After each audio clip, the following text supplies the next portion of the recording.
به به حاجی، مثل این که این همسایه بغلیم گرفته خوابیده. من برم یه آهنگ خفن و مشتی بذارم قشنگ برینم به خوابش حاجی. ایول عجب آهنگیه، به به دارم عشق میکنم، عجب آهنگیه حاجی، بنازم عجب خفن آهنگه. ایول تراشم بیشتر کن قشنگ تر با اعصاب همسایه.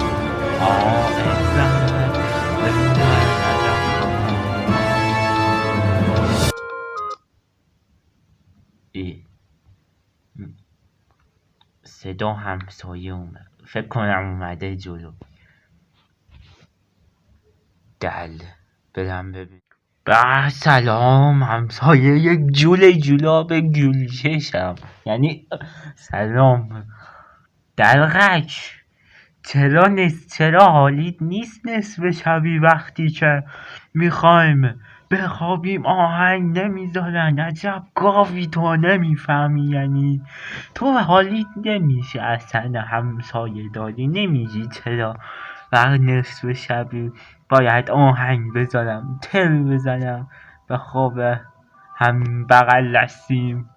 تو ادب، تو شعور داری اصلا؟ تو اصلا چیزی به اسم شعور تو وجودت اصلا داری؟ والا ما که داشتیم ولی یعنی آقا حق با شما است آقا، ولی خب دیگه خب آهنگ دیگه مشکلش چیه؟ 4 خونه اختیاری دیگه، یعنی 4 دیواری اختیاری دیگه. حالا درسته سقف اختیاری نیست، کف اختیاری نیست، ولی خب مشتی